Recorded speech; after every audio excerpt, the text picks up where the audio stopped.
Religion and the role of the black church.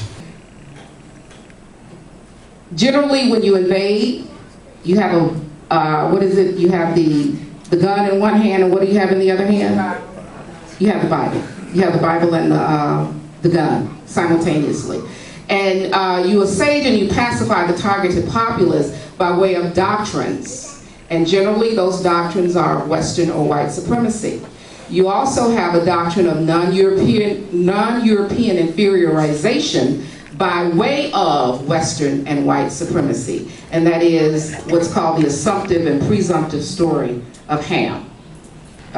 Most of us should be familiar with that, and that someone in the Bible named Ham was supposedly cursed, and that's why he and his issue were in the condition that they were in. I give an example here in Kenneth Stamp's book called The Peculiar Institution. He says, when Southern clergy became ardent defenders of slavery, the master class could look upon organized religion as an ally.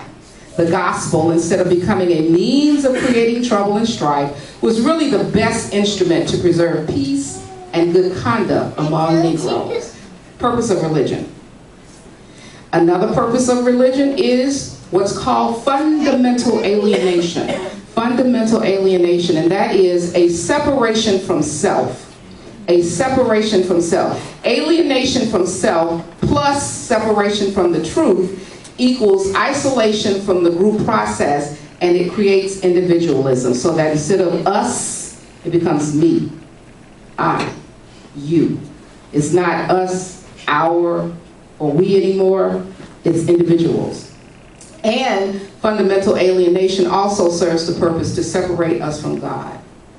And there we go with that curse of Ham and the mark of Cain again. Another purpose of religion is what's called autotheism. Autotheism. And autotheism is a European theology covenant. That is, again, we're talking about an assumptive and presumptive group consciousness. autotheism. Autotheism is actually the worship of self. It is actually the worship of self. And I got a tendency to keep looking over at this side of the audience. I don't want you all to think I forgot that anybody's over here to my left here.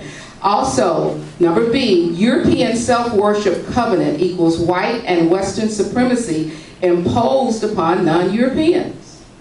It is the imposition of your European self-worship upon non-Europeans. And the books, The Religious Instruction of the Negro by, I think his name is Charles Jones, but The Religious Instruction of the Negro, and there's another book called The Negro a Beast. I have a copy of it down here on the floor by me. It's called The Negro a Beast, and all of these use religiosity and the Bible to justify the European behavior against non-Europeans and to justify the enslavement of us as a people. Now, a little bit about church history.